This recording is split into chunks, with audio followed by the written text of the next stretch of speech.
السلام عليكم ورحمة الله تعالى وبركاته. بسم الله الرحمن الرحيم. والصلاة والسلام على أشرف المرسلين وعلى آله وصحبه أجمعين. أما بعد. നാം സാധാരണ എടുക്കുന്ന ക്ലാസ്സിൻ്റെ ഭാഗമായുള്ള നമ്മുടെ സമസ്തയുടെ ചരിത്ര പഠനം ആരംഭിക്കുന്നു. ഹക്ക് മനസ്സിലാക്കാൻ അള്ളാഹു എല്ലാവർക്കും തൗഫീഖ് നൽകുമാറാകട്ടെ. നിങ്ങളൊക്കെ ദുആ ചെയ്യണമെന്ന് അഭ്യർത്ഥിക്കുന്നു. ഇന്നലത്തെ ക്ലാസ്സിൻ്റെ ബാക്കി ഭാഗം തുടരാനായിരുന്നു ഉദ്ദേശിച്ചത്. അഥവാ നവോത്ഥാന പ്രവർത്തനത്തിന് തുടക്കം കുറിച്ച മർക്കസിൻ്റെ ആരംഭ വിവരം പൊതുജനങ്ങളെ അറിയിക്കുന്ന പത്രസമ്മേളനം നടത്തിയ അവിടെയാണ് ഇന്നലെ നാം നിർത്തിയത്. പക്ഷെ ഇന്ന് ഒരു ക്ലിപ്പ് അയച്ച് നമ്മുടെ സാധാരണ ക്ലാസ്സിലെ ഒരു ശ്രോതാവായ മനുഷ്യൻ ഒരു സ്നേഹിതൻ ഈ ക്ലിപ്പിൻ്റെ ഒരു വിശദീകരണം നൽകണമെന്ന് ആവശ്യപ്പെട്ടത് കൊണ്ട് ഇന്ന് ആ വിഷയം ഒരൽപ്പം സംവദിക്കുകയാണ്. ഇൻഷാ അല്ലാഹ് നമ്മുടെ ക്ലാസ്സിൻ്റെ ബാക്കി ഭാഗം നമുക്കതിന് ശേഷം പ്രതിപാദിക്കാം. 25 വർഷം മുമ്പ് ഈ മരണപ്പെട്ടു പോയ ഈ പഞ്ചായത്ത് പ്രസിഡന്റ് മൗലാന ഒരു രാഷ്ട്രീയക്കാരനായിരുന്നു, രാഷ്ട്രീയ പാർട്ടിയുടെ ചട്ടുകമായിരുന്നു. അദ്ദേഹം അന്ന് ഇവിടെ ഗീബൽസിയൻ സിദ്ധാന്തം വെച്ചുകൊണ്ടുള്ള പ്രചരണങ്ങൾ നടത്തിയപ്പോൾ അദ്ദേഹത്തിൻ്റെ നാട്ടിലടക്കം പോയി ഇതിനന്ന് ഞാൻ മറുപടി പറഞ്ഞിട്ടുണ്ട്. അന്നിങ്ങനെ ഓൺലൈൻ സിസ്റ്റവും ഇങ്ങനത്തെ വാർത്താ മീഡിയകളും ഇല്ലാത്ത കാലമാണ് 25 വർഷം മുമ്പ്. അതുകൊണ്ട് അവിടെ ചെന്ന് സ്പീക്കർ വെച്ച് ഇതിനൊക്കെ മറുപടി പറഞ്ഞിട്ടുണ്ട്. അത് അവിടെയുള്ള ആളുകളൊക്കെ അത് കേട്ടിട്ടുണ്ടാകും. അപ്പോൾ ഈ ക്ലിപ്പ് ഇപ്പോഴിങ്ങനെ എടുത്ത് പ്രചരിപ്പിച്ച് സോഷ്യൽ മീഡിയയിലൂടെ ഇങ്ങനെ പ്രചരിപ്പിക്കുമ്പോൾ ഏതെങ്കിലും ആളുകൾ തെറ്റിദ്ധരിച്ചു പോകും. അതുകൊണ്ടൊരു വിശദീകരണം വേണമെന്നാണ് നമ്മൾ ഈ സ്നേഹിതൻ ആവശ്യപ്പെടുന്നത്. അതുകൊണ്ട് ചെറിയ വിശദീകരണം, അതിന് വലിയ വിശദീകരണം ആവശ്യമല്ല. കാരണം ഈ നാട്ടിക മൗലവിയുടെ പ്രസംഗത്തിന് മറുപടി പറയുക എന്നത് തന്നെ വളരെ അന്തസ്സില്ലാത്തൊരു പരിപാടിയാണ്. കാരണം അയാളെ കോലം അങ്ങനെയായിരുന്നു. അതുകൊണ്ടാണ് നമ്മൾ അയാളൊക്കെ അങ്ങനെ കൈവിട്ടു പോയിരുന്നത്. പക്ഷേ ഈ തെറ്റിദ്ധാരണ ഒഴിവാക്കാൻ വേണ്ടി 1-2 കാര്യങ്ങൾ പറഞ്ഞ് ഞാൻ അവസാനിപ്പിക്കുകയാണ്. ഇദ്ദേഹം ആ ക്ലിപ്പിൽ ആരോപിക്കുന്നത് ഇങ്ങനെ പുറത്താക്കപ്പെട്ട സംസ്ഥയിൽ നിന്ന് പുറത്താക്കപ്പെട്ട ആൾ ഒന്ന് ഉസ്താദിനെ ഞാൻ എഴുതിയ മൊത്തമുള്ള പോയിന്റ് മാത്രമേ പറയുന്നുള്ളൂ അയാൾ പറഞ്ഞത്. എന്നിട്ട് അയാൾ ഇങ്ങനെ പ്രവർത്തനം തുടങ്ങി. അയാൾ പറയാം പുറത്താക്കപ്പെട്ടിട്ട് പ്രവർത്തനം തുടങ്ങിയപ്പോൾ പിന്നെ ഇത് രണ്ട് യോജിക്കാതിടത്തേക്ക് നമ്മളെത്തി. അങ്ങനെ ആളുകളെ നിശ്ചയിച്ചു, യോജിക്കേണ്ട കാര്യങ്ങളൊക്കെ ചർച്ച ചെയ്തു. പുറത്താക്കപ്പെട്ട ഒരാൾ ഇന്ന് ആളില്ല എന്ന് പോലും പറയുന്നത്. അപ്പോൾ 25 കൊല്ലം മുമ്പ് തീരെ ഇയാൾ കൂടെ ആളുണ്ടാവില്ല. പിന്നെ എന്തിനാണ് അവരോടൊരു യോജിപ്പ് അല്ലേ? അപ്പോൾ ഇതൊക്കെ വൈരുദ്ധ്യമാണ്, സംഗതി ഇതൊക്കെ നേരെ എതിരാണ്. അങ്ങനെ അതിനൊരുങ്ങി. പിന്നെ അത് കേരള ശബ്ദത്തിൻ്റെ ഇടമറുക് ലേഖനം എഴുതി അത് തുമ്പില്ലാതെയാക്കി എന്ന് ഇയാൾ പറയുന്നു. പിന്നെ ഇയാൾ ഗൾഫിൽ പോയി വ്യാജ പ്രചരണം നടത്തി കാശ് പിരിച്ചു. 3000 ആളുകൾ ഒരു മാസത്തിൽ അവിടെ ഇസ്ലാം മതം സ്വീകരിക്കുന്നുണ്ട് എന്ന് പറഞ്ഞ് ആളുകളോട് കാശ് പിരിച്ചു. പിന്നെ അവിടെ പത്രത്തിൽ 5 ലക്ഷം കുട്ടികളുണ്ട് എന്ന് പറഞ്ഞ് ന്യൂസ് കൊടുത്തു. അൽബയാൻ പത്രത്തിൽ ആ കൊടുത്ത ന്യൂസിൽ ആ പത്രത്തിൽ നിന്ന് ആ ന്യൂസ് വന്നപ്പോൾ എൻ്റെ ഫോട്ടോ ആ പത്രത്തിലുണ്ടായിരുന്നു. ആ അൽബയാൻ പത്രം ഇന്നും അത് നോക്കാൻ കിട്ടും. 5 ലക്ഷം കുട്ടികൾ തന്നെയാണ് അതിൻ്റെ ഹെഡിങ് എഴുതിയിരുന്നത്. ഇങ്ങനെയുള്ള ജുക്സാവഹമായ ചില ആരോപണങ്ങൾ. പിന്നെ അദ്ദേഹം അതിൽ പറയുന്നത് ഇങ്ങനെ എറണാകുളത്ത് സമ്മേളനം നടത്തിയപ്പോൾ ആ സമ്മേളനത്തിൻ്റെ പ്രമേയം അച്യുതൻ എന്ന മാർക്സിസ്റ്റുകാരൻ ദേശാഭിമാനിയിൽ കളർ ഹെഡിങ് കൊടുത്ത് എഴുതി. കളർ ഹെഡിങ്ങിന് കുറേ ചിലവുണ്ട്. അങ്ങനെ കളർ ഹെഡിങ് കൊടുത്ത് എഴുതി ആ പ്രമേയം പുറക്കൊണ്ട് എഴുതിച്ചു. പിന്നെ അതിൻ്റെ ഉടനെ കേരള ശബ്ദത്തിൽ ഇങ്ങനെ സീസർക്കുള്ള സീസർക്ക്, ദൈവത്തിനുള്ള ദൈവത്തിന് എന്ന് ഇയാൾ പറഞ്ഞു. പിന്നെ ഇയാൾ ബസ്സിൽ യാത്ര ചെയ്യുമ്പോൾ ഒരു മൂല്യാർ അടുത്ത് വെച്ചിരുന്നു. അങ്ങനെ പരിചയപ്പെട്ടു. നിങ്ങൾക്ക് അവിടെ പണി വെച്ചപ്പോൾ എനിക്ക് സിറാജിലാണ്. അങ്ങനെയൊക്കെയാണ് സ്ഥിതി. അതിന് 10,000 കോപ്പി, 2,000 കോപ്പിയുള്ളൂ അല്ല, 10,000 ഉണ്ടോ? ഇല്ല. 5,000 ഉണ്ടോ? അത്രയല്ല. അപ്പോൾ 5,000-ൻ്റെയും 10,000-ൻ്റെയും ഇടയിൽ കോപ്പി ചെയ്യാനുള്ളൂ എന്ന് ഞാൻ മനസ്സിലാക്കി. അതിലെത്ര ശമ്പളക്കാരുണ്ട്? 60 ആളുണ്ട്. 3,000 മുതൽ 6,000 വരെ ശമ്പളം കൊടുക്കുന്നവർ. അപ്പോൾ വലിയ സംഖ്യ മാസത്തിൽ വേണം. അപ്പോൾ എങ്ങനെ ഇത് ഹബീബെ നടത്തുന്നതെന്ന് ചോദിച്ചപ്പോൾ അയാൾ മനസ്സിലാക്കി അയാൾ ആളാണെന്ന്. അങ്ങനെ പറഞ്ഞു, യത്തീംഖാന എൻ്റെ പേര് പറഞ്ഞ് പൈസ പിരിച്ചിട്ടാണ് നടത്തുന്നത് എന്ന് പറഞ്ഞു. ഇതൊക്കെയാണിപ്പോൾ ഈ പഞ്ചായത്ത് മൗലാന ഈ ക്ലിപ്പിലൂടെ ജനങ്ങളെ തെറ്റിദ്ധരിപ്പിക്കുന്നത്. ഇതിന് പ്രിയമുള്ള സഹോദരന്മാരെ, ഈ 25 വർഷം മുമ്പ് അയാളുടെ സ്വന്തം പ്രദേശമാകുന്ന മേലാറ്റൂർ പഞ്ചായത്തിലെ കീഴാറ്റൂർ എന്ന് പറയുന്ന സ്ഥലം, അയാളൊന്നും കീഴാറ്റൂർ തന്നെയാണ്, മേലാറ്റൂർ പഞ്ചായത്താണ് അയാളുടെ പഞ്ചായത്ത്. ഇയാളുടെ സ്വന്തം സ്ഥലം കീഴാറ്റൂരാണ്. കീഴാറ്റൂരാണ് അങ്ങനെ കീഴ്പോട്ട് പോകുന്നൊരു ഊരിലാണ്. അങ്ങനെ തന്നെ അയാൾ പോയി. ഇപ്പം ജനങ്ങളെ ശ്രദ്ധയിൽ നിന്നൊക്കെ മാറി വിസ്മൃതിയിലാണ്ട് കിടക്കുകയാണ്. ആ കീഴാറ്റൂർ പോയി 2.5 മണിക്കൂർ ഇതിന് ഞാൻ ഒന്നായിട്ടൊന്ന് സംസാരിച്ചിട്ടുണ്ട്. ഒരു വട്ടമല്ല, രണ്ടാമതൊരു വട്ടം. അതങ്ങനെയല്ല എന്ന് അയാളൊന്ന് പറഞ്ഞു പോയപ്പോൾ ഇയാൾക്ക് എന്നെ നല്ലോണം അറിയുന്ന ആളാണ്, നല്ലോണം അറിയും. അപ്പോൾ അയാൾ അവിടെ ഒന്നും കൂടി ആ മേലാറ്റൂരപ്പുറത്തെ ഏതോ ഒരു സ്ഥലത്തുനിന്ന് അയാളൊരു പ്രസംഗം നടത്തി. ആ വിവരം നമുക്ക് കിട്ടി. ആ പ്രസംഗം അന്നൊക്കെ ഇങ്ങനെ ഓഡിയോ കാസറ്റുള്ളതാണ്. അത് കുട്ടികൾ കൊടുത്ത് കേസറ്റ് കേൾപ്പിച്ച് തന്ന്. അപ്പോൾ എന്നെ പരാമർശിച്ച ആൾ പറഞ്ഞു. രണ്ടാമത് ഞാൻ പിന്നെയും പോയി. അതിനുശേഷം അയാൾ മരണപ്പെടുന്നത് വരെ സാധുവായിരിക്കുന്ന എനിക്ക് ഒരു മറുപടി പറയാൻ അയാൾ തയ്യാറായിട്ടില്ല. പിന്നെ അയാളൊന്ന് ഒരുങ്ങി വന്നു നമ്മളെ സ്ഥലത്തേക്ക്, ചോക്കാട്, നമ്മളെ പഞ്ചായത്തേക്ക്. അയാൾ അങ്ങനെ ഭയങ്കര പറച്ചിൽ പറയുന്നൊക്കെ മറ്റൊരു പറഞ്ഞ് പ്രചരിപ്പിച്ച് കൊണ്ടുവന്നപ്പോൾ ഞാനെന്ത് പണിയെടുത്ത് ഇയാൾ മുന്നേ പോയി ഒരു നോട്ട് പുസ്തകവും ഒരു പെണ്ണും ഇട്ട് ഒരു കസാലയിൽ അവിടെ ഇരുന്ന്. ഞാൻ വേറൊന്നും ചെയ്തിട്ടില്ല. ഇതിന് എത്രയോ ആളുകൾ ഈ നാട്ടുകാർ ദീർഘസാക്ഷികളാണ്. അയാൾ എ പി ഉസ്താദിനെയും എ പി ഉസ്താദിനെ അംഗീകരിക്കുന്ന എന്നെയും തൊലിയുരിച്ച് കാണിക്കുമെന്നൊക്കെ ഓലെ അനൗൺസ് വണ്ടിയിൽ നമ്മൾ കേട്ടിരുന്നു. എന്നാൽ ആ തൊലിയിരിക്കലോ നേരിട്ട് കാണാനും കേൾക്കാനും അത് റെക്കോർഡാക്കാനും ഇന്നത്തെ പോലെ മൊബൈൽ ഫോൺ കൊണ്ട് റെക്കോർഡാക്കുന്ന കാലം വന്നില്ല. അപ്പോൾ അതിങ്ങനെ എഴുതിയെടുക്കാന്നുള്ള കണക്ക് ഞാനൊരു നോട്ട് ബുക്കും പെന്നും കൊണ്ട് അയാളെ മുന്നിൽ അവിടെ ഇരുന്നത്. അയാൾ വന്ന് സ്റ്റേജിലേക്ക് കയറി. അതുവരെ ഞാൻ പുറത്ത് നിൽക്കാനും. അയാൾ കയറി ഇരുന്നിങ്ങനെ പിന്നെ ഒരാൾ പേരിനൊരു സ്വാഗതം പറഞ്ഞ് ഇയാളെ വിളിച്ച് ഇയാൾ ബിസ്മില്ലാ അൽഹംദുലില്ലാ എന്നൊക്കെ പേരിന് പറയാൻ ഒരുങ്ങുമ്പോൾ ഞാനെന്ന് വന്നപ്പോൾ ഒരാൾ എനിക്ക് കസാല ഒഴിവാക്കി തന്നില്ല. കസാല ഒഴിവാക്കിയപ്പോൾ ഇരുന്ന് ഞാൻ പേര് നോട്ട് പുസ്തകം തുറന്ന് പെണ്ണെടുത്ത് അതിൻ്റെ ടോപ്പ് ഊരി റെഡിയാക്കി പുസ്തകത്തിലേക്ക് പിടിച്ചുകൊണ്ട് അവിടെ ഇരുന്നത്.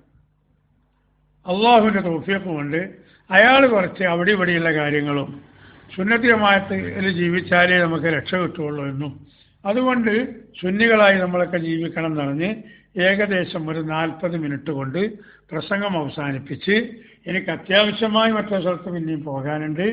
അതുകൊണ്ട് ഇൻഷാ അല്ലാഹ് മറ്റൊരു സമയത്ത് നമുക്ക് വേണ്ടതുപോലെ വിശദീകരിക്കാമെന്ന് പറഞ്ഞ് അയാളെ കുഞ്ഞാടുകളെ മുഴുവനും നിരാശരാക്കി പോയതാണ്. അത് കഴിഞ്ഞതിന് ശേഷം ഞാൻ ഒന്നും കൂടി ഇയാളെ കീഴാറ്റൂരിൽ പോയി. എന്നിട്ട് ഞാനിങ്ങനെ അന്ന് 3500 ആംപ്ലിഫയർ എന്നുള്ള കാലമല്ല, ഏകദേശം നല്ലോണം ശബ്ദമുള്ള ആംപ്ലിഫയർ തന്നെ.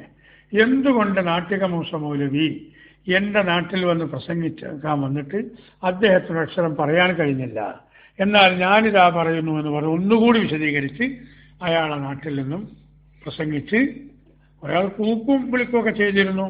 വരുന്ന വഴിക്ക് ഞാൻ എൻ്റെ അന്ന് എനിക്കൊരു ജീപ്പാണുള്ളത്. ആ ജീപ്പും കൊണ്ടാണ്, വളരെ വിസ്തൃത പ്രദേശമായിരുന്നു അവിടെ, റോഡൊന്നും മര്യാദയ്ക്കില്ല.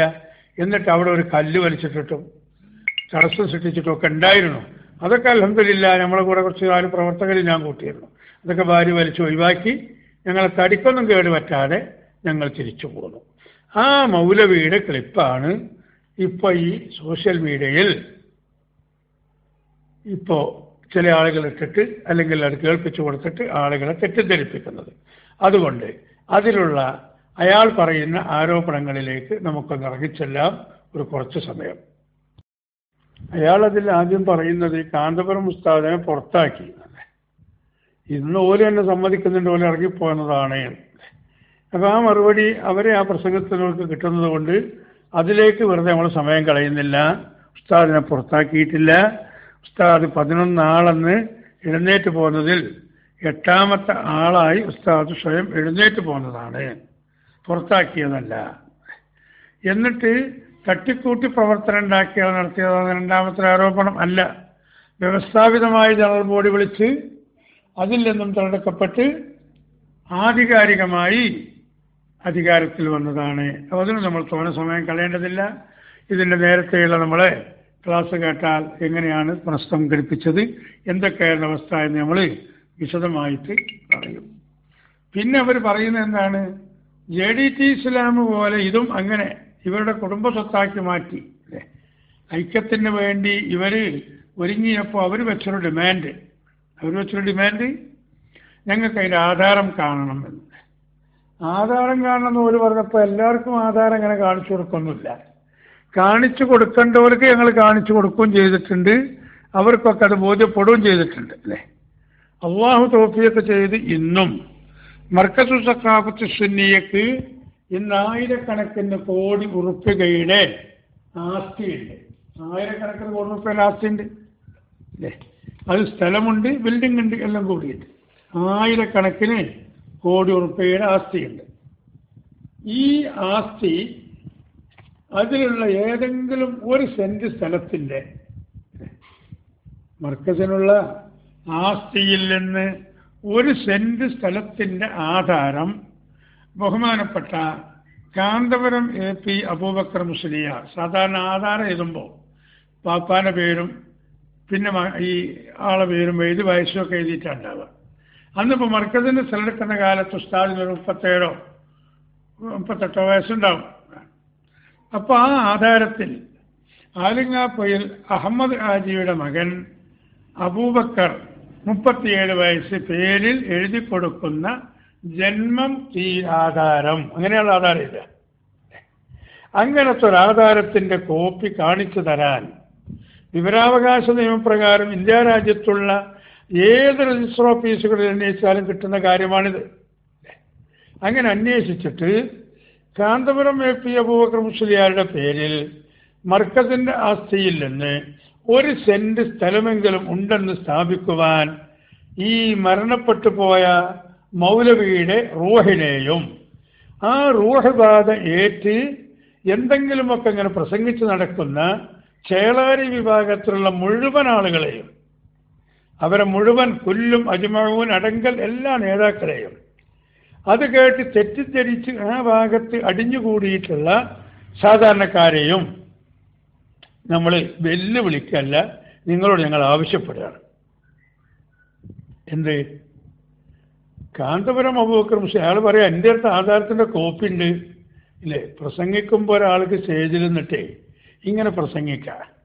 കേൾക്കുന്നവർ കുഞ്ഞാടുകളാണെങ്കിൽ റേഡിയോ വാർത്ത കേൾക്കുന്നവർ, ആകാശവാണി കോഴിക്കോട് വാർത്തകൾ വായിക്കുന്നത് കുഞ്ഞിക്കണ്ണൻ. എന്നിട്ട് കടലിൽ തിരമാല അടിച്ചുകൊണ്ടിരിക്കുമ്പോൾ 2 തിരമാല കൂട്ടിയടിച്ചപ്പോൾ തീപിടിച്ച് ഒരുപാട് നാശനഷ്ടങ്ങളുണ്ടായി. അയാൾ ഉദാഹരണം അങ്ങനെ വായിച്ചു നിൽക്കാം. ഈ കേൾക്കുന്ന ആളുകൾക്ക് എന്തെങ്കിലും അതിന് പ്രതികരിക്കാൻ കഴിയുമോ, ചോദിക്കാൻ കഴിയുമോ? റേഡിയോ വാർത്ത കേട്ട് എല്ലാം കേട്ടമാര് എല്ലാവരും എണീച്ചു പോയി. അതുപോലെ ഈ കാക്കാൻ്റെ പ്രസംഗം കേട്ട് ഇങ്ങനെ അളിച്ച് അഹങ്കരിച്ച് കുറേ കുഞ്ഞാടുകൾ എണീച്ചു പോയി. ഞാൻ അന്ന് കീഴാറ്റൂർ പോയി ചോദിച്ചിരുന്നു ഇയാളോട് അല്ലേ. ലാസ്റ്റ് ഘട്ടത്തിൽ പറയേണ്ടി വന്നിരുന്നു, ഒരു ശരിയായ രൂപത്തിൽ ജനിച്ച മൗലവിയാണോ നിങ്ങളെങ്കിൽ നിങ്ങളെ നാട്ടിൽ നിങ്ങളെ വീട്ടിലേക്ക് ഈ സ്പീക്കറിൻ്റെ ശബ്ദം കേൾക്കുന്ന രൂപത്തിൽ തോട്ടുങ്ങൽ ചേക്കുട്ടിയുടെ മകൻ അഹമ്മദ് കുട്ടി എന്ന TC എന്ന പേര് എല്ലാവരും എന്നറിയപ്പെടുന്ന ഒരു ദീനിൻ്റെ പ്രവർത്തകനായ ഞാൻ നിങ്ങളോട് ചോദിക്കുന്നു, ഓ മൗലവി, ആ ആധാരത്തിൻ്റെ ഒരു ഫോട്ടോസ്റ്റാറ്റ് നിങ്ങൾക്കൊന്ന് കാണിച്ചു തരാൻ കഴിയുമോ? എൻ്റെ ശബ്ദം ഇപ്പോഴും അന്തരീക്ഷത്തിൽ അവിടെ മുഴങ്ങി നിൽക്കുന്നുണ്ട്. 25 കൊല്ലം കഴിഞ്ഞ് 26 കൊല്ലമായി. 5-8 കൊല്ലം മുമ്പ് ഇദ്ദേഹം മരണപ്പെട്ടു പോയി. 10 കൊല്ലത്തെ അയാൾ മരണപ്പെട്ടിട്ട്. മരണപ്പെടുന്നവരെ അയാൾക്കോ ഇനി മരണപ്പെട്ടതിന് ശേഷം അയാളുടെ വീട്ടിൽ അയാളെ റെക്കോർഡൊക്കെ ഒന്ന് പരിശോധിച്ച് നോക്കിയിട്ട് ഈ ആധാരത്തിൻ്റെ കോപ്പി കൊണ്ടുതരാൻ കഴിയുന്ന ഒരു ചേളാരിക്കാരുണ്ടോ എന്ന് ഇപ്പോഴും ഞാൻ ചോദിക്കുകയാണ്. ഇതിപ്പോഴും ഞാൻ ഈ സംസാരിക്കുന്ന എൻ്റെ വീട്ടിൽ വെച്ചാണെങ്കിൽ അന്ന് ഞാൻ സംസാരിച്ചത് അദ്ദേഹത്തിൻ്റെ വീട്ടിൻ്റെ അടുത്ത് വെച്ചായിരുന്നു. വീട്ടിലല്ല, വീട്ടിൻ്റെ അടുത്ത് വെച്ചായിരുന്നു. വളരെ വ്യക്തമായ അയാളെ വീട്ടിലേക്ക് ശബ്ദം കേൾക്കുന്ന രൂപത്തിലായിരുന്നു. ഞാൻ അവിടെ ചെന്നപ്പോൾ തന്നെ നാട്ടിക മൂസ മൗലവി ഇന്ന് നാട്ടിലുണ്ടോ? അയാളിങ്ങനെ നമുക്കത് പ്രസംഗിക്കാൻ നടക്കുന്ന ആളാണല്ലോ. അല്ല, ഇങ്ങനെ വന്ന് പ്രസംഗിക്കുന്നത് കേട്ടപ്പോൾ അയാൾ ഇവിടെ ഉണ്ട് എന്ന് അറിഞ്ഞുകൊണ്ട് ബോധപൂർവം ആ കാര്യം ഞാൻ സ്റ്റേജിൽ വെച്ച് പരസ്യമായി പറഞ്ഞുകൊണ്ടുമാണ്. ഞാൻ കീഴാറ്റൂരിൽ വന്നന്വേഷിച്ചപ്പോൾ എൻ്റെ പ്രിയപ്പെട്ട സ്നേഹിതൻ നാട്ടിക മൂസ മൗലവി ഇന്ന് വീട്ടിൽ വിശ്രമിക്കുന്നുണ്ടെന്നറിഞ്ഞു. ആ വിശ്രമത്തിനിടയിൽ നിങ്ങളെ വീട്ടിലേക്കും ഈ ശബ്ദം കേൾക്കുന്നുണ്ട്. അതുകൊണ്ട് മൂസ മൗലവി സാധാരണക്കാരായ ആളുകളെ നിങ്ങൾ തെറ്റിദ്ധരിപ്പിക്കരുത്. മൗലവി എന്ന പേരിൽ നിങ്ങളൊരു രാഷ്ട്രീയക്കാരനാണ്, നിങ്ങൾ ഒരു പഞ്ചായത്തിലെ മെമ്പറാണ്. ആ മെമ്പർ എന്ന നിലക്ക്, രാഷ്ട്രീയക്കാരൻ എന്ന നിലക്ക് നിങ്ങൾക്ക് പലതും പറയാം. ഇന്ന് പറഞ്ഞത് നാളെ പറഞ്ഞിട്ടില്ലെന്ന് പറയാം, മാറ്റി പറയാം, തിരുത്തി പറയാം. അല്ല മൗലവി, ആരാന്റെ ഭക്ഷണം കഴിച്ച് കുറച്ചു കാലം നിങ്ങൾ കിതാബ് ഓതി, എന്നിട്ട് നിങ്ങൾ പേരിന് ചില ദർസ് നടത്തിയില്ലേ? ഇപ്പൊ നിങ്ങൾക്ക് രാഷ്ട്രീയ തൊഴിലാണെങ്കിലും അതുകൊണ്ട് ആ ഒരു ധാർമ്മിക ബോധം മൂല്യം വെച്ചുകൊണ്ടെങ്കിലും ഞാൻ ചോദിക്കുന്നു, പരസ്യമായി ജനങ്ങളെ മുന്നിൽ വെച്ച് ഇങ്ങനെ നിങ്ങൾക്ക് കളവ് പറയാൻ എന്ത് ചേതോവികാരമാണ് നിങ്ങളതിനെ പ്രേരിപ്പിച്ചത്? കാന്തപുരം അബൂബക്കർ മുസ്ലിയാരുടെ പ്രവർത്തനം കൊണ്ട് മൗലവി നിങ്ങൾക്ക് എന്ത് നഷ്ടമാണ് വന്നത്, അല്ലെങ്കിൽ ഈ സമുദായത്തിന് എന്ത് നഷ്ടമാണ് വന്നത് എന്ന് 25 കൊല്ലം മുമ്പ് AP ഉസ്താദിന്റെ അന്നത്തെ പ്രവർത്തനവും അന്നുള്ള മർക്കസിന്റെ സ്ഥിതിയും വെച്ച് ഈ മൗലവിയുടെ തൊട്ട് മുന്നിൽ ചെന്ന് പ്രസംഗിച്ചിട്ട് ഇന്ന് വരെ ആ മൗലവിയോ അയാൾ മരണപ്പെട്ടു പോയി, അയാളുടെ ബാക്കിയുള്ളവരോ ഈ ക്ലിപ്പ് പ്രചരിപ്പിച്ചവരോ ഒരാൾക്കും ഒരക്ഷരം മറുപടി പറയാൻ കഴിഞ്ഞിട്ടില്ല. അതുകൊണ്ട് പ്രിയപ്പെട്ട പ്രവർത്തകരെ, നാം തെറ്റിദ്ധരിക്കരുത്. മർക്കസിന് ആദ്യം വാങ്ങിയ സ്ഥലത്തിന്റെ ആധാരം അതിൻ്റെ അന്നത്തെ പ്രസിഡന്റായിരുന്ന മർഹൂം EK ഹസൻ മുസ്ലിയാരുടെ പേരിലായിരുന്നു. അതെങ്ങനെയാണ് ആധാരം എഴുതിയത്? ഇയാൾ ഖുർആൻ ഓതിയതുപോലെ ഹസൻ മുസ്ലിയാരുടെ മരണത്തിന് ശേഷം ഹസൻ മുസ്ലിയാരുടെ മകനോ അല്ലെങ്കിൽ പെൺമക്കൾക്കോ കിട്ടുന്ന രൂപത്തിലല്ല. മർക്കസു സഖാഫത്തി സുന്നിയുടെ ഇപ്പോഴത്തെ പ്രസിഡന്റ് എന്ന നിലക്ക് എഴുത്തച്ഛങ്കണ്ടി കോയക്കുട്ടി മുസ്ലിയാർ മകൻ എഴുത്തച്ഛങ്കണ്ടി ഹസൻ മുസ്ലിയാരുടെ പേരിൽ എഴുതി കൊടുക്കുന്ന ജന്മം തീരാധാരമായ രീതിയിൽ മർക്കസിന്റെ ആദ്യത്തിലെടുത്ത് 7 ഏക്കറുടെ ആധാരമാണ് ആദ്യമായിട്ടെടുത്ത്. മഹാനായ EK ഹസൻ മുസ്ലിയാർ 982 വഫാത്തായതിനു ശേഷമാണ് കോഴിക്കോട് മർക്കസ് കോംപ്ലക്സിന് സ്ഥലം വാങ്ങുന്നത്. ആ സ്ഥലത്തിന്റെ ആധാരമുള്ളത് അന്ന് മർക്കസിന്റെ പ്രസിഡന്റായിരുന്ന ബഹുമാനപ്പെട്ട മർഹൂം ശംസുൽ ഉലമ EK അബൂബക്കർ മുസ്ലിയാരുടെ പേരിലാണ്. എഴുത്തച്ഛങ്കണ്ടി കോയക്കുട്ടി മുസ്ലിയാരുടെ മകൻ മർക്കസിന്റെ ഇപ്പോഴത്തെ പ്രസിഡന്റ് എന്ന നിലക്ക് ആദ്യത്തെ പ്രസിഡന്റ് മരണപ്പെട്ടു പോയി. അതുകൊണ്ട് തന്നെ ആ മക്കൾക്ക് അതിൽ അവകാശമൊന്നും കിട്ടിയില്ല. ആധാരവും മർക്കസും സ്ഥലവും ഒക്കെ മർക്കസിനുണ്ട്.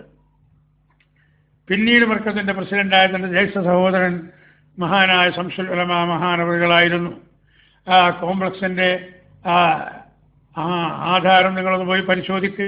കോംപ്ലക്സ് എന്ന് പറയുമ്പോൾ അവിടെ മാവൂർ റോട്ടിൽ ജാഫർഖാൻ കോളനിയിലേക്ക് പോകുന്നതിന്റെ വലഭാഗത്തും ഇടഭാഗത്തും ബിൽഡിംഗ് ഉണ്ട്. വലഭാഗത്തുള്ള ഒരേക്കറയും 10 സെന്റുമാണ്. ഒരേക്കറയാണ് എടുത്തത്.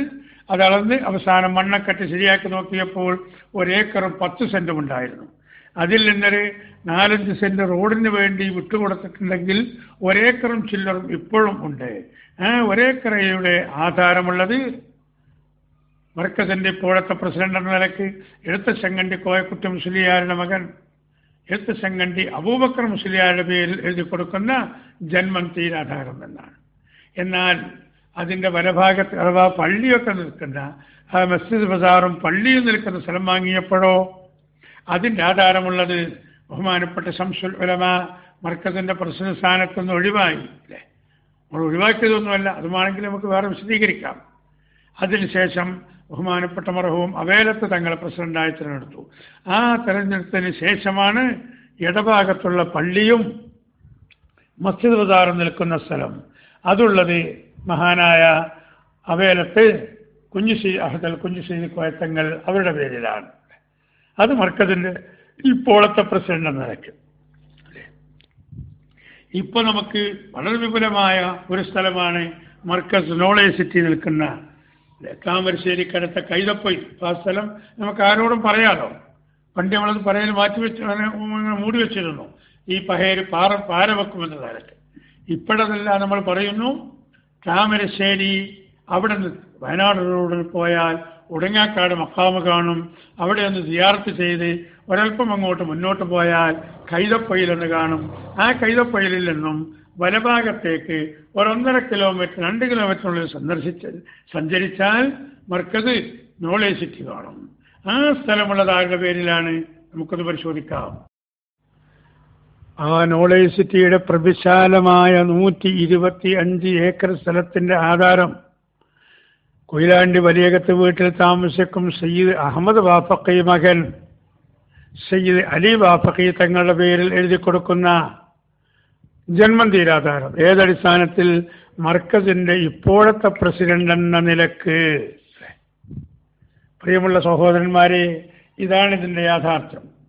അപ്പൊ 978 ആദ്യം വാങ്ങിയ 7 ഏക്കറയും 2011 അവസാനം വാങ്ങിയ 125 ഏക്കറും മർക്കസിന്റെ പ്രസിഡന്റ് എന്ന നിലക്ക് അതാത് കാലത്തുള്ള ആളുകളുടെ പേരിൽ അത് റെക്കോർഡാക്കിയിട്ടുണ്ട്. മർക്കസിന്റെ എല്ലാ പ്രസിഡന്റുമാരുടെ പേരിലും ആധാരമുണ്ട്. ബഹുമാനപ്പെട്ട സയ്യിദ് ഫസൽ പൂക്കോയ തങ്ങൾ പ്രസിഡന്റായിരുന്നു. ബഹുമാനപ്പെട്ട പ്രസിഡന്റായ സമയത്താണ് കൊടുവള്ളി അടുത്ത് ഒരു തെങ്ങിന്റെ തോപ്പെടുത്തത്. അതിന്റെ ആധാരം ബഹുമാനപ്പെട്ട സയ്യിദ് ഫസൽ പൂക്കോയ തങ്ങളുടെ പേരിലാണ് എന്നല്ലാതെ ഈ മർക്കസിന്റെ ശില്പിയും ഇതിന്റെ മുഴുവൻ കാരണക്കാരനും അതിൽ നിന്നും പ്രചോദനം നൽകുകയും അതിന്റെ മുഴുവൻ കാര്യങ്ങൾ നിയന്ത്രിക്കുകയും ചെയ്യുന്ന അതിന്റെ അന്നു മുതൽ ഇന്ന് വരെയുള്ള ജനറൽ സെക്രട്ടറിയായ ബഹുമാനപ്പെട്ട കാന്തപുരം ഉസ്താദിന്റെ പേരിൽ മർക്കസിന്റെ പേരിൽ വാങ്ങിയ 1 ഇഞ്ച് സ്ഥലത്തിന്റെ ആധാരം പോലും ഇല്ല എന്ന് നാം മനസ്സിലാക്കണം. എന്നിട്ട് ഇവർ പറയുന്നു ഞങ്ങൾ ആധാരം ഒന്ന് പരിശോധിക്കാമെന്ന് പറഞ്ഞപ്പോൾ ഓല ഇത് സമ്മതിച്ചില്ല. ഓല ആധാരം പരിശോധിക്കാനല്ല പറഞ്ഞിരുന്നത്, ഈ സ്ഥാപനമൊക്കെ ഞങ്ങളെ ഏൽപ്പിക്കണം എന്നാണ്. സുന്നികളുടെ കൈവശമുള്ള സ്ഥാപനമൊക്കെ ഞങ്ങളെ ഏൽപ്പിക്കണം. നമ്മളെ ഭാഗത്തു നിന്നുണ്ടായ ഡിമാൻഡ് സ്ഥാപനം ഏൽപ്പിക്കുകയോ അല്ലെങ്കിൽ മറ്റുള്ള കാര്യങ്ങളോ അല്ല. നാം സുന്നത്ത് ജമാഅത്തിന്റെ പേരിലുള്ള ഒരു സംഘടന എന്ന നിലക്ക് ഒരു ചെറിയ ഭിന്നിപ്പ് നമ്മളിൽ ഉണ്ടായപ്പോൾ ആ ഭിന്നിപ്പൊക്കെ മാറി ഒഴിവാക്കി 2 സമസ്ത ഇപ്പോൾ ഇവിടെ പ്രവർത്തിക്കുന്നുണ്ട്.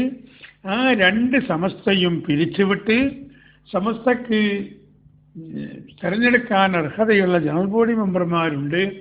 അവരെ മുഴുവനും ഒരു സ്ഥലത്ത് വിളിച്ചു വരുത്തി, എല്ലാ ജനറൽ ബോഡി മെമ്പർമാരെയും വിളിച്ചു വരുത്തി കാര്യങ്ങൾ അതിൽ വിശദമായി സംസാരിച്ച് ആ ജനറൽ ബോഡിയുടെ ഹിതമനുസരിച്ച് ഒരു വർക്കിംഗ് കമ്മിറ്റി അഥവാ മുഷാവറ അത് നമുക്ക് പുനഃസ്ഥാപിക്കുകയും എന്നിട്ട് ആ തെരഞ്ഞെടുക്കപ്പെടുന്ന മുഷാവറയുടെ തീരുമാനപ്രകാരം മർക്കസിന്റെ പ്രസിഡന്റ് ആരാവണം, ജാമിയ നൂരിയന്റെ പ്രസിഡന്റ് ആരാവണം, അതുപോലെ മറ്റുള്ള സുന്നി സ്ഥാപനങ്ങളുടെ പ്രസിഡന്റ് കൈകാര്യം ആരാവണം എന്ന് തീരുമാനിക്കുക. അതുകൊണ്ട് ആദ്യം മാനസികമായ സംഘടനാപരമായിരിക്കുന്ന യോജിപ്പ് സ്ഥാപനങ്ങൾക്ക് അതിനുശേഷമുണ്ടായതാണ്. മഹാനായ വരക്കൽ മുല്ലക്കോയ തങ്ങൾ മഹാനവറുകൾ ഇതിന് തുടക്കം കുറിക്കുന്ന സമയത്ത് ഒരു ഓത്തുപള്ളി പോലും സമസ്തയുടെ കീഴിലില്ല, സമസ്ത നൽകുന്നില്ല. ആ ലക്ഷ്യത്തിലല്ല ഇത് സ്ഥാപിതമായതും. ഇത് സ്ഥാപിതമായത് ഇവിടുത്തെ മുത്തദഈങ്ങളെ പരാജയപ്പെടുത്താനും അവിടെ വികലമായിരിക്കുന്ന ആശയങ്ങൾ നമ്മുടെ നാട്ടിൽ നിന്ന് കെട്ടിച്ച് സുന്നത്ത് ജമാഅത്തിന്റെ ആശയവും ആദർശവും ഇവിടെ പ്രചരിപ്പിച്ച് അതടിസ്ഥാനത്തിൽ മുസ്ലിമീങ്ങളെ ജീവിക്കാൻ ആവശ്യമായ പ്രവർത്തനങ്ങൾ ചെയ്യാനാണ്. അതുകൊണ്ട് അതിന്റെ മുഖ്യ ഘടകം അതിൻ്റെ ആ സംഘടനയും സംഘാടകരുമാണ്. അപ്പൊ ആ സംഘാടനയിലും സംഘാടകരിലും ഒരു യോജിപ്പ് വന്ന് എന്നിട്ട് നാം ചുറ്റും ഒരു മേശയ്ക്ക് ചുറ്റും കൂടിയിരുന്ന് നമുക്ക് ആലോചിച്ചിട്ട് ആർക്കും ഏതിൻ്റെയും സ്ഥാനം വഹിക്കാം. ഈ ഏറ്റവും നല്ല ഒരു ഫോർമുല അത് നമ്മുടെ ഭാഗത്ത് അവതരിപ്പിച്ചപ്പോൾ അന്നത്തെ ഒരു പൗരമുഖ്യനായിരുന്ന കാസർഗോഡ് KS അബ്ദുള്ള സാഹിബ് പറഞ്ഞത് ഇങ്ങനത്തെ ഇത്രയും നല്ലൊരു നിർദ്ദേശം മറ്റൊരാളിൽ നിന്നും കിട്ടിയിട്ടില്ല, ഏറ്റവും ഉചിതമായ നിർദ്ദേശമാണ്. അതുകൊണ്ട് നമുക്ക് ആ യോജിപ്പിന്റെ മേഖലയിലേക്ക് നീങ്ങാമെന്ന് പറഞ്ഞപ്പോൾ ഈ പഞ്ചായത്ത് പ്രസിഡന്റ് നാട്ടിക മൗലാന അടക്കമുള്ളവർ ഈ യോജിപ്പിന് പാരവെക്കാനും അതിനെ ഇല്ലായ്മ ചെയ്യാനും എന്നിട്ട് അവർക്ക് പിന്നെയും ഇങ്ങനെ പുലഭ്യം പറഞ്ഞ് നടക്കാനും ഒരവസരം വേണമല്ലോ അവർക്ക് ജീവിക്കണമെങ്കിൽ. അയാളെന്ന് പറയാം എനിക്കന്ന് ഒഴിവൊന്നുമില്ല, അതിന് 8ഉം 10ഉം പരിപാടി ദിവസമുണ്ട്. അത് തന്നെ 100% കളവാണ്. രണ്ടോ അല്ലെങ്കിൽ ചില സ്ഥലത്ത് പേരിന് പകലൊരു കൺവെൻഷനും രാത്രി പൊതുയോഗം കുറെ കഴിഞ്ഞിട്ടൊന്നു എന്നതല്ലാതെ 3 പരിപാടിയിലധികം ഈ മൗലാന ഇത് നടത്തിയിട്ട് അയാൾ മരിക്കുന്നവരെ അയാൾ നടത്തിയിട്ടില്ല. അല്ലേ? അല്ല ഉണ്ടെന്ന് തെളിയിക്കാൻ അവരെ ബാക്കിയുള്ള എളുപ്പം ബാക്കിയുണ്ടല്ലോ എന്ന് പറയട്ടെ. 8ഉം 10ഉം പരിപാടി ഒരു ദിവസം എനിക്ക് ഉണ്ടായിരുന്നു. എന്നിട്ട് അതൊക്കെ മാറ്റി വെച്ചാണ് ഞാനിപ്പോൾ ഈ മറുപടി പറയണതെന്ന് പറഞ്ഞിട്ട് അയാൾ പ്രസംഗിക്കണേ സ്ഥലത്ത് വെച്ച് അയാൾ പറയണത്. 8 പോയിട്ട് 7 ഇല്ല, 6 ഇല്ല, 5 ഇല്ല, 4 ഇല്ല, 3 എല്ലാ ദിവസമല്ല. അധികം ഒരു ദിവസം ഒരു പരിപാടി, ചില ദിവസമൊക്കെ 2 ഉണ്ടായിട്ടുണ്ട്. ഏതാനും ഒരു ദിവസം രാവിലെ ഒരു കൺവെൻഷനോ വൈകുന്നേരം 2 പരിപാടി ഉണ്ടെങ്കിൽ ഇല്ല നമ്മൾ നിഷേധിക്കുന്നില്ല. അങ്ങനെ കളവ് മാത്രം പ്രചരിപ്പിക്കാൻ ഒരുങ്ങുന്ന ഇവർ പ്രചരിപ്പിച്ച 100% അസത്യമായ ഒരു പരിപാടിയാണ് ഈ ആധാരം വെച്ചുള്ള കളി. ഇനി അതിന് തെളിവായിട്ട് ഒരു കാര്യവും കൂടി ഞാൻ നിങ്ങളെ ശ്രദ്ധയിൽപ്പെടുത്തുന്നു. അബുദാബിയിലുള്ള ഉത്തൈബ എന്ന് പറയുന്ന അബൂമാന സഈദ് അൽ ഉത്തൈബ എന്നാണ് അദ്ദേഹത്തിൻ്റെ ഫുൾ പേര്. അബുദാബിയിൽ ഉള്ള ആളുകൾ ആരെങ്കിലും എൻ്റെ ഈ ശബ്ദം കേൾക്കുന്നുവെങ്കിൽ അവർക്ക് പരിചയമുണ്ടാകാം, കേട്ടിട്ടുമുണ്ടാകും. അവിടുത്തെ ഒരു വർത്തക പ്രമാണിയാണ്, വലിയ കച്ചവടക്കാരനാണ്. വലിയ കാറിൻ്റെയും മറ്റുമൊക്കെ ബിസിനസ് നടത്തുന്ന, അതല്ലാതെയും ഈത്തപ്പഴവും അതുപോലെ മറ്റുള്ള വലിയ കൃഷിക്കാരനും വലിയൊരു ബിസിനസ്മാനുമാണ്. ആ സഈദ് അൽ തയ്യിബയെ അബുദാബിയിൽ വെച്ച് ബഹുമാനപ്പെട്ട എ പി ഉസ്താദ് പരിചയപ്പെട്ടപ്പോൾ അദ്ദേഹത്തിന് എ പി ഉസ്താദിന് ബോധ്യമായി. അങ്ങനെ ആ കൊല്ലത്തെ റമദാൻ മാസത്തിൽ UAE സഞ്ചരിക്കാൻ വേണ്ടി ഇദ്ദേഹം ഒരുപാട് വണ്ടി അദ്ദേഹരുടെ വീട്ടിലുണ്ട്. പോരാത്തതിന് അദ്ദേഹത്തിൻ്റെ വണ്ടിയുടെ ഷോറൂമുണ്ട്. പക്ഷെ പുതിയ വണ്ടിയൊന്നുമല്ല, ഒരു സാധാരണ ഒരു വണ്ടി ബഹുമാനപ്പെട്ട എ പി ഉസ്താദിന് അദ്ദേഹം കൊടുത്തു. നിങ്ങളിത് യാത്ര ചെയ്യാൻ ഉപയോഗിച്ചോളൂ എന്ന് പറഞ്ഞു. അങ്ങനെ വളരെ അടുപ്പം അദ്ദേഹത്തോടുണ്ടായി. റമദാനിക്കൊക്കെ അവിടെയുള്ള ദിവസങ്ങളിൽ റാസൽ കൈമയിലും ഷാർജയിലും ഉമ്മുൽ ഖുവൈലിലും കോർഫക്കാലിലും അല്ലയിലും ഏതൊക്കെ സ്ഥലമുണ്ടോ അജ്മാനിലും എല്ലായിടത്തും ആ വണ്ടി ഉപയോഗിച്ച് ഞങ്ങൾ യാത്ര ചെയ്തിട്ടുണ്ട്. അങ്ങനെ ഉസ്താദ് തിരിച്ചു പോരുമ്പോൾ ആ വണ്ടി തിരിച്ചു കൊടുത്തു. സന്തോഷത്തോടെ യാത്രയാക്കി. നല്ല സംഖ്യ മർക്കസിന് അദ്ദേഹം സംഭാവനയും ചെയ്തു.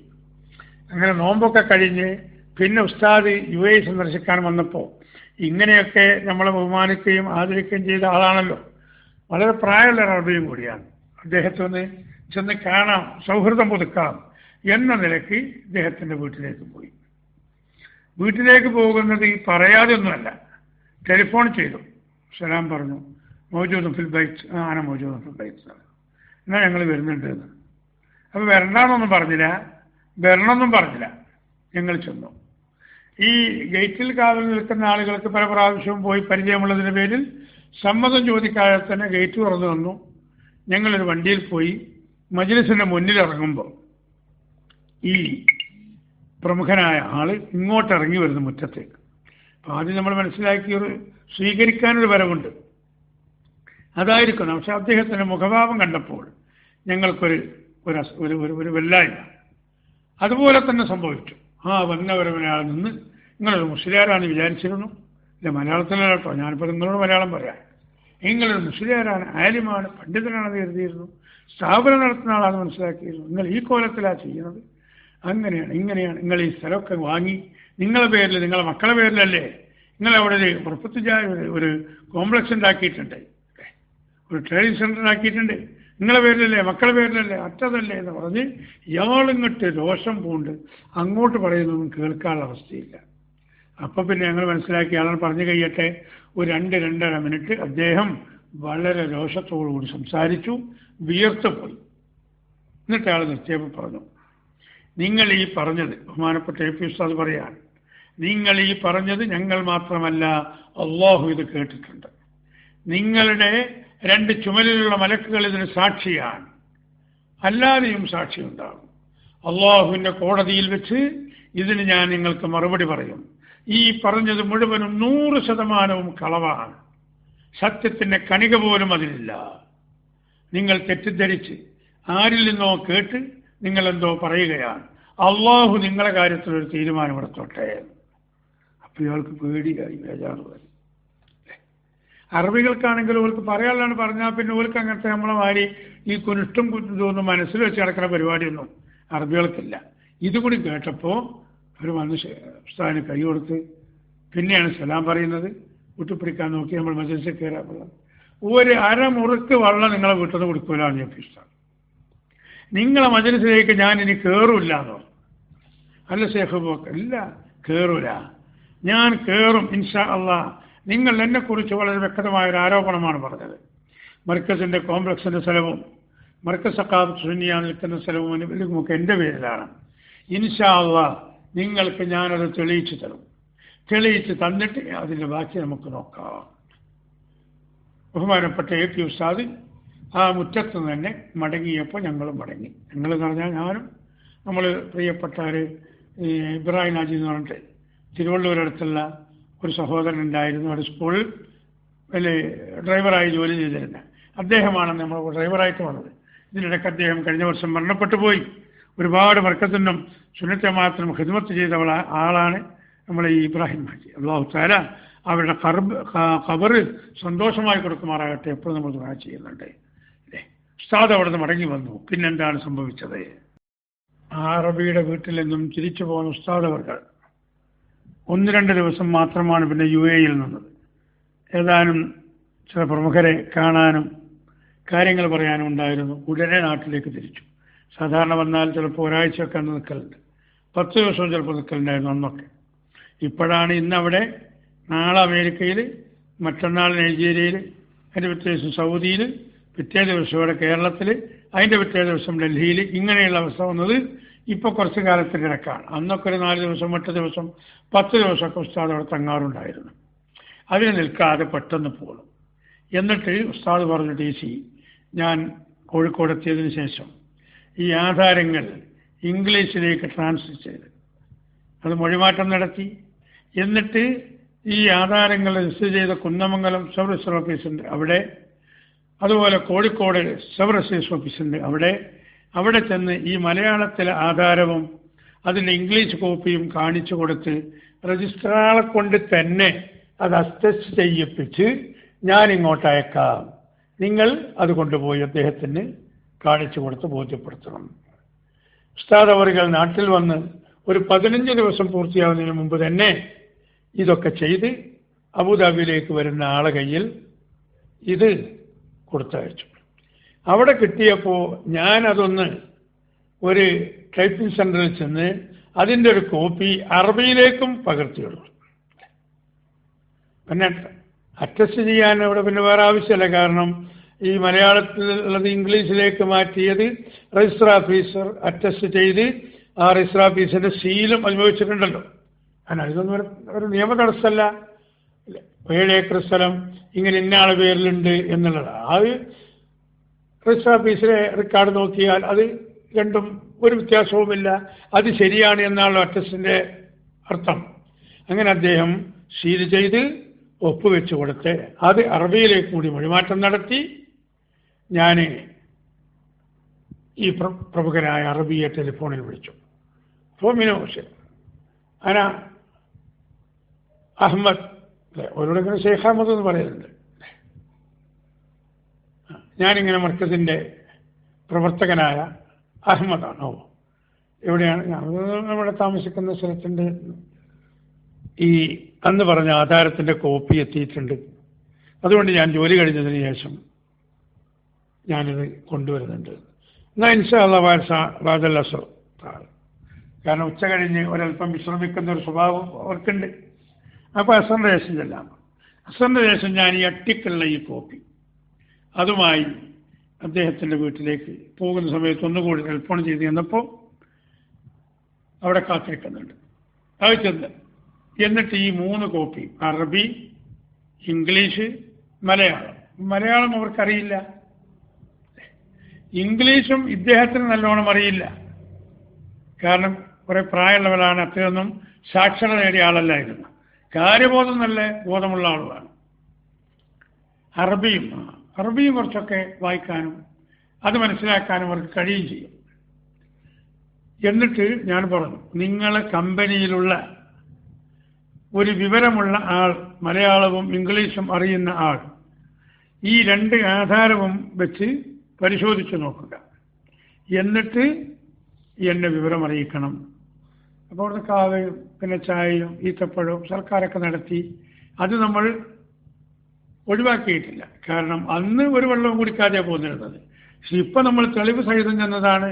നമുക്ക് നല്ല അന്തസ്സോടെ കുടിക്കുകയും ചെയ്യാം. അതൊക്കെ കുടിച്ച് അങ്ങനെ കുറച്ച് വർത്തമാനങ്ങളൊക്കെ പറഞ്ഞ് എന്നാൽ ഇവിടെ നിൽക്കട്ടെ, ഞാൻ പരിശോധിക്കട്ടെ.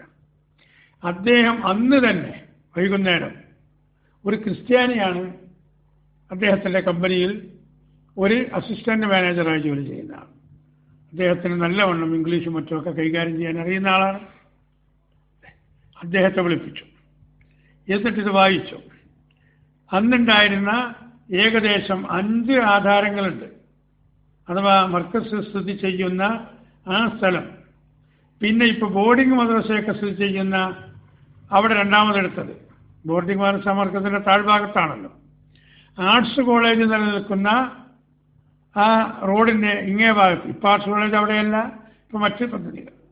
അതുപോലെ നമ്മൾ ITI എഞ്ചിനീയറിംഗ് പ്രവർത്തിക്കുന്ന മർക്കസിൻ്റെ ബസ് സ്റ്റോപ്പിൻ്റെ മുന്നിലുള്ള ആ സ്ഥലം, കോഴിക്കോട് കോംപ്ലക്സിൻ്റെ സ്ഥലം. അങ്ങനെ 5 ആധാരങ്ങളുണ്ട്. ഈ 5 ആധാരങ്ങളുടെയും ഇംഗ്ലീഷ് കോപ്പിയും 5 ആധാരങ്ങളുടെയും അറബി കോപ്പിയുമുണ്ട്. ഇദ്ദേഹം ഇത് വിശദമായി ആദ്യം വായിച്ച് എന്താണ് ഇതിൻ്റെ ആവശ്യമെന്ന് ചോദിച്ചപ്പോൾ അദ്ദേഹം പറഞ്ഞു കൊടുത്തിട്ടുണ്ടാവും, ഈ ആധാരം ആരുടെ പേരിലാണ് ഇത് രജിസ്റ്റർ ചെയ്തിട്ടുള്ളത്. അപ്പോൾ അയാൾ പറഞ്ഞു കൊടുത്തു, ഇങ്ങനെ EK അസൻ മുസ്ലിയാരുടെ പേരുണ്ട്, EK അബൂബക്കർ എത്തശങ്കണ്ടി കോയക്കുട്ടി മുസ്ലിയാരുടെ മകൻ അബൂബക്കർ മുസ്ലിയാരുടെ പേരുണ്ട്. ഇങ്ങനെയുള്ള പേര് അന്ന് 2 പേരിൽ മാത്രമേ ആധാരമുള്ളൂ. അവേത്തങ്ങളുടെ പേരിലൊന്നും ആധാരം ആയി വന്നിട്ടില്ല. കാരണം കോംപ്ലക്സിൻ്റെ ഇപ്പുറത്തുള്ള ഭൂമി അന്ന് വാങ്ങിയിട്ടില്ല. അപ്പോൾ ഒന്നുകൂടി ആൾ സംശയം തീർത്തു. കാരണം AP അബൂബക്കർ മുസ്ലിയാരുടെ പേരും അബൂബക്കറാണ്, ശംസുലമൻ്റെ പേരും അബൂബക്കറാണ്. അപ്പോൾ ഷെയ്ഖ് അബൂബക്കർ ബിൻ അഹ്മദ് എന്നാണ് AP ഉസ്താദിനെ അവർക്കറിയാം. അഹമ്മദിൻ്റെ മകൻ അബൂബക്കർ. അപ്പോൾ അദ്ദേഹം ശ്രദ്ധിച്ചു കേട്ടു, ഈ ഷെയ്ഖ് അബൂബക്കർ കോയാക്കുറ്റിയുടെ മകൻ. അറബിയിലതും അങ്ങനെ കോയാക്കുറ്റി എന്നായത്. മലയാളത്തിലാണ് കോയക്കുട്ടി, ഇംഗ്ലീഷിൽ ഒക്കെ വായിച്ചത്. കാര്യം ബോധ്യപ്പെട്ടു. അങ്ങനെ അന്ന് രാത്രി തന്നെ അദ്ദേഹം എന്നെ വിളിക്കുന്നു. ഏകദേശം ഒരു 9 മണി സമയമായിട്ടുണ്ടാവും. ഷെയ്ഖ് അഹമ്മദ് അൽഹിൻസാസ് എന്തൊക്കെ മുഷ്കിൽ ഹിനാക്ക് ജാഹിൽ ബൈത്ത്, ഇപ്പം എനിക്ക് വീട്ടിലേക്ക് വരുന്നതിന് എന്തെങ്കിലും മുഷ്കിലുണ്ടോ, ബുദ്ധിമുട്ടുണ്ടോ? ഞാൻ പറഞ്ഞില്ല. കാരണം ഇപ്പോഴൊക്കെ നമ്മൾ സാധാരണ കിടക്കാൻ തന്നെ അവിടെ അന്ന് പള്ളിയിൽ ക്ലാസ് ഇല്ലാത്ത ദിവസമായിരുന്നു. സാധാരണ മഗ്‌രിബിൻ്റെ ശേഷം ഇശാൻ്റെ ശേഷം ക്ലാസ് ഉണ്ടായിരുന്നു. അന്ന് ഒരു ക്ലാസ് ഒഴിവുള്ള ദിവസമായിരുന്നു. അങ്ങനെ ക്ലാസ്സൊക്കെ കഴിഞ്ഞ് വന്ന് നമ്മൾ സംഘടനാ കാര്യങ്ങളും സ്ഥാപന കാര്യങ്ങളൊക്കെ ചർച്ച ചെയ്ത് 10-11 മണിയൊക്കെ ആകുമ്പോഴേ കിടക്കാനാവുള്ളൂ. അതുകൊണ്ട് ബുദ്ധിമുട്ടില്ലാതെ ഞാൻ അങ്ങോട്ട് തയ്യാറായേക്കാം. വേണ്ട, ഞാനിവിടുന്ന് ടാക്സിയും വിളിച്ച് വരാം. അത് വേണ്ട, അദ്ദേഹം അവിടുന്ന് വീട്ടിൽ ഡ്രൈവറെ വിളിച്ച് നമ്മൾ താമസിക്കുന്ന മർക്കസ് ഓഫീസിൻ്റെ ഭാഗത്താണ് നമ്മൾ താമസിക്കുന്നത്, അവിടത്തേക്ക് വണ്ടി പറഞ്ഞയച്ചു. ആ വണ്ടിയിൽ കയറി നമ്മൾ ചെന്ന് അവിടെ മജ്‌ലിസിൽ അദ്ദേഹം കാത്തിരിക്കുന്നു. വേറെ ആളുകളൊന്നുമില്ല. കയറിയ പാട് അദ്ദേഹം എന്നെ കെട്ടിപ്പിടിച്ച് കരയുകയാണ്. കാരണം എന്നെ കെട്ടിപ്പിടിച്ച് കരയാൻ ഞാൻ വലിയ ആളായിട്ടല്ല, AP ഉസ്താദ് അടുത്തില്ലാത്തതുകൊണ്ടാണ്. എന്നിട്ട് പറയുന്നു, ഷെയ്ഖ് അബൂബക്കറിനെ എനിക്ക് ഇപ്പോൾ ടെലിഫോണിൽ കിട്ടണമെന്നോ. അപ്പോൾ ഇന്നത്തതുപോലെ മൊബൈലിലൊന്നും ബന്ധപ്പെടാൻ കഴിയാത്ത കാലമാണെന്ന്. ഫോണിങ്ങനെ STD ആയിട്ടില്ല, ISD ആയിട്ടില്ല, ബുക്ക് ചെയ്തിട്ട് വേണം കിട്ടാൻ. ഞാൻ പറഞ്ഞു, ഇപ്പോൾ ഇവിടുത്തെ സമയം ഏകദേശം 10 മണിയായി. നാട്ടിലിപ്പോൾ 8:30 മണിയാണ് സമയം. മിക്കവാറും ഷെയ്ഖ് അബൂബക്കർ മുഹാദറത്തു ദീനിയിലായിരിക്കും. മർക്കസിന് വേണ്ടിയും അല്ലാതെയുമുള്ള പ്രചരണത്തിലും പ്രഭാഷണത്തിലും പുറത്തായിരിക്കും. ഈ സമയത്ത് മർക്കസിൽ വിളിച്ചാൽ ചിലപ്പോൾ AP ഉസ്താദിനെ കിട്ടണം എന്നില്ല. കിട്ടുന്നൊരു സമയമുണ്ട്. ഏകദേശം ഇവിടുത്തെ ഒരു 5 മണി സമയത്ത് വിളിക്കുമ്പോൾ 3:30 മണിയെ മർക്കസ് കോഴിക്കോട് കേരളത്തിൽ ആയിട്ടുണ്ടാവുകയുള്ളൂ. ആ സമയത്ത് എത്ര ദൂരെ പോയാലും ഉസ്താദ് വന്ന് അല്പം കടന്നിട്ടുണ്ടെങ്കിലും തഹജ്ജുദ് നിസ്കാരത്തിന് എഴുന്നേൽക്കുന്ന സമയമാണ് 3 മണിയുടെയും 4 മണിയുടെയും ഇടക്ക്. ആ സമയത്ത് വിളിച്ചാൽ ചിലപ്പോൾ കിട്ടിയേക്കാം. അപ്പം എന്നോട് ചോദിക്കുന്നു, എന്നാൽ ഇവിടെ ഇന്ന് കടന്നുറങ്ങി നമുക്കിന്ന് രാത്രി തന്നെ എനിക്ക് ശേഖ പോക്കറ കിട്ടണം, അങ്ങനെ ചെയ്തുകൂടെ? വിനയത്തോടെ അദ്ദേഹം ചോദിക്കുന്നു.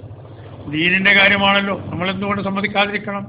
ഞാനൊരു ദീനിൻ്റെ ദായിയല്ലേ, ഞാനിവിടെ കിടക്കാം, ഞാൻ ഇവിടെ മജ്ലിസിൽ എവിടെയും കിടന്നോളുന്നു. അല്ലല്ല, മജ്ലിസല്ല, സൗകര്യപ്രദമായ റൂം തന്നെയുണ്ട്. നല്ല 1-ാം നമ്പർ റൂം. മജ്ലിസും മോശമുണ്ടായിട്ടല്ല, അറബിയാള മജ്ലിസ് കണ്ടവർക്കറിയാലോ. 1-ാം നമ്പർ കിടക്കയും 1-ാം നമ്പർ കാർപ്പറ്റും 1-ാം നമ്പർ സൗകര്യങ്ങളൊക്കെ മജ്ലിസ് തന്നെയുണ്ട്. എന്നാൽ അതിനേക്കാൾ സൗകര്യപ്രദമായിരിക്കുന്ന റൂം തന്നിട്ട് ഞാനും കൂടി ഇവിടെ കിടക്കുന്നതിന് വിരോധമുണ്ടോ എന്നോട് ചോദിക്കുക. അവർക്കപ്പുറത്ത് അതിനേക്കാൾ സൗകര്യമുള്ള റൂമില്ലായിട്ടല്ല. എന്നിട്ട് നമുക്ക് ഒരു ടൈം പീസിൽ അലാറം വെച്ച് കിടക്കാം. ഒരല്പം ഉറക്ക് എനിക്ക് വേണ്ടി ഒഴിവാക്കേണ്ടി വന്നാലും അതിന് ബുദ്ധിമുട്ടുണ്ടോ? ഇല്ല. നമ്മൾ പറഞ്ഞു ഇല്ല. അങ്ങനെ ഞങ്ങൾ ടൈം പീസ് വെച്ച് 3:15 ടൈം വെച്ച്, അല്ല 5:15 ടൈം വെച്ച് നമ്മൾ അലാറം വെച്ച് കിടന്നപ്പോൾ സുബഹിൻ്റെ സമയവും അവിടെ 5:30-ക്കാണ്. അപ്പോൾ അതിന് മുമ്പ് തന്നെ നമ്മൾ എഴുന്നേൽക്കണം. ഈ അലാറൊക്കെ വരുന്നതിന് മുമ്പ് ഞങ്ങൾ 2 പേരും എഴുന്നേറ്റിരുന്നു. അങ്ങനെ എഴുന്നേറ്റ് അദ്ദേഹത്തിനും രാത്രി എഴുന്നേറ്റ് ഖുർആൻ ഓതുന്ന പതിവുണ്ട്. അദ്ദേഹം ഖുർആൻ ഓതി തഹജ്ജുദ് നിസ്കരിച്ചു. എന്നെക്കൊണ്ട് കഴിയുന്ന മാതിരിയൊക്കെ ഞാനും ചെയ്തു. എന്നിട്ട് അദ്ദേഹം നേരത്തെ ടെലിഫോൺ എക്സ്ചേഞ്ചിൽ തയ്യാറാക്കി നിർത്തിയ ആളുണ്ട്, ഞാനിങ്ങനെ ഇന്ന സമയത്ത് വിളിക്കും, അതൊന്ന് കണക്ട് ചെയ്തു തരാൻ സൗകര്യം ചെയ്തു തരണമെന്ന്. അദ്ദേഹം ഒരു വലിയ പ്രമാണിയും വർത്തക പ്രമുഖനുമൊക്കെ ആയതുകൊണ്ട് സൗകര്യമുണ്ട്. അങ്ങനെ ഞങ്ങൾ AP ഉസ്താദിനെ വിളിക്കുകയാണ്. ഷെയ്ഖ് അഹമ്മദ് നീ വിളിക്കുക. അന്നിങ്ങനെ തിരിക്കുന്ന ഫോണാണ്, ഇങ്ങനെ ഞെക്കുന്ന ഫോണല്ല, ഇങ്ങനെ വിട്ടിട്ട് കണ്ട് ഇങ്ങനെ തിരിഞ്ഞു വരുന്നത്. അങ്ങനെ 0091 ഇങ്ങനെ 495 എന്നിങ്ങനെ തിരിച്ചിട്ട് മർക്കസിൻ്റെ നമ്പർ തിരിക്കാം. പക്ഷേ അതിനൊന്നും സൗകര്യം ഇല്ല. അതുകൊണ്ട് ഞങ്ങൾ ആദ്യം ഈ എക്സ്ചേഞ്ചിലേക്ക് വിളിച്ചു. നമ്പർ നേരത്തെ പറഞ്ഞു കൊടുത്തതുണ്ട്. ഈ ജീവനക്കാരൻ അന്ന് രാത്രി 11 മണിക്ക് അയാൾ ഡ്യൂട്ടി കഴിഞ്ഞ് പോകേണ്ട ആളാണ്. പക്ഷെ അവരവിടെ ഡ്യൂട്ടി കഴിഞ്ഞാലും അദ്ദേഹത്തെ അവിടെ നിർത്തിയിട്ടുണ്ട്. അങ്ങനെ അദ്ദേഹത്തെ വിളിച്ചു. ഒരു 3.5 മിനിറ്റ് കൊണ്ട് ഞങ്ങൾക്ക് മർക്കസിനോട് കണക്ട് ചെയ്തു തന്നു. കണക്ട് ചെയ്ത് തന്നിട്ട് ഞാൻ ആദ്യം ഉസ്താദിനോട് സലാം പറഞ്ഞു. ഇങ്ങനെ സയ്യിദ് അൽ തൈബയുടെ വീട്ടിൽ നിന്നാണ് വിളിക്കുന്നത്, ഉസ്താദിനോട് ചില കാര്യങ്ങൾ പറയാനുണ്ട്, അതുകൊണ്ട് ഞാൻ അവർക്ക് ഫോൺ കൈമാറുന്നു.